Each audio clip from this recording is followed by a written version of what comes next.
रजीम बिस्मिल्लाहिर्रहमानिर्रहीम। आज हम ऑर्गेनिक केमिस्ट्री को शुरू करेंगे और ऑर्गेनिक केमिस्ट्री को शुरू करते करते ऑर्गेनिक केमिस्ट्री को शुरू करते करते हम कैदाबाद से शुरू होंगे और इंशाल्लाह न्यूयॉर्क पहुंचेंगे।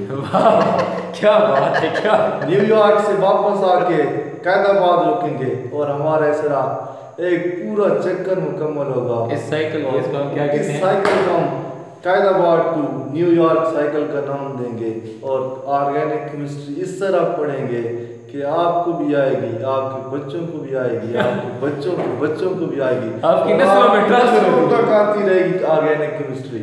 ये मेरा आपसे वादा है, ठीक है? तो लेक्चर्स लाजमी सुने और वीडियो को सब्सक्राइब करें और जो करना है करें, बस ऑर्गेनिक लाजमी पढ़े।